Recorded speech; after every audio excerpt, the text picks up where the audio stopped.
সঁচাসচিকৈ আজি বহু এটা অপেক্ষাৰ অন্তত আজি আমাৰ LACY যিখিনি কাৰ্যালয় উদ্বোধন কৰা হৈছে। তো ইয়াত যিহৰ আমাৰ পাৰ্টিৰ দলীয় নেতাকৰ্মীসকল BJP, AGP আৰু UPPLৰ নেতাকৰ্মীসকলে অতি আগ্ৰহেৰে বাট চাই আছিলে যে আমাৰ এটা ষ্টিয়াৰিং কমিটিৰ এটা অফিচ আমি মুকলি কৰিব লাগে। আজি এইটো কৰা হ'ল আৰু এই মুকলি কৰাৰ পিছত এই অফিচৰ পৰাই আগন্তুক ৰণসকল আমাৰ LACY নিশ্চয় কৰা হ'ব।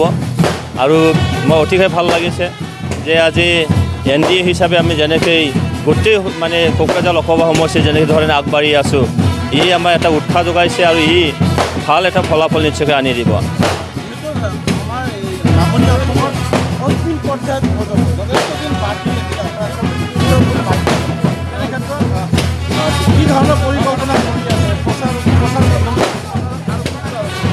চাওক, মই এজন প্ৰাৰ্থী হিচাপে আমাৰ জিলাই মই ঘূৰি আছোঁ। আমাৰ BJP, AGP আৰু UPPL দলৰ কাৰ্যকৰ্তা কৰ্মকৰ্তাসকলৰ মই চিনা পৰিচয় এটা লৈ আছোঁ।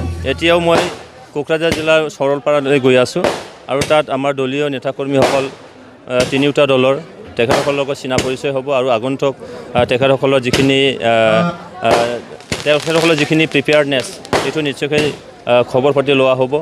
আৰু মই আশা ৰাখিছোঁ প্ৰত্যেকটো আমাৰ বুথ কমিটিৰ পৰা আৰম্ভ কৰি একেবাৰে চেণ্ট্ৰেল লেভেললৈকে আমি তিনিটা দল একেবাৰে সাজু হৈ আছোঁ। জাষ্ট মানে নিৰ্বাচনৰ দিনটোহে আহিব লাগে।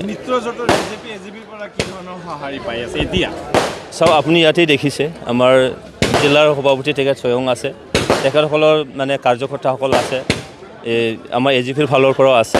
তো আমাৰ যিখিনি মিত্ৰজোঁট, সেই মিত্ৰজোঁটটো য'ত কিঞ্চিত আমাৰ তেনেকৈ মানে ভুল বুজাবুজি নাই, তাত আমি একেবাৰে পৰ্যায়ত আমি একে সমদৃষ্টিৰে আমি কাম কৰি আছোঁ আৰু ই আমাক ভাল এটা ফলাফল নিশ্চয় আনি দিব।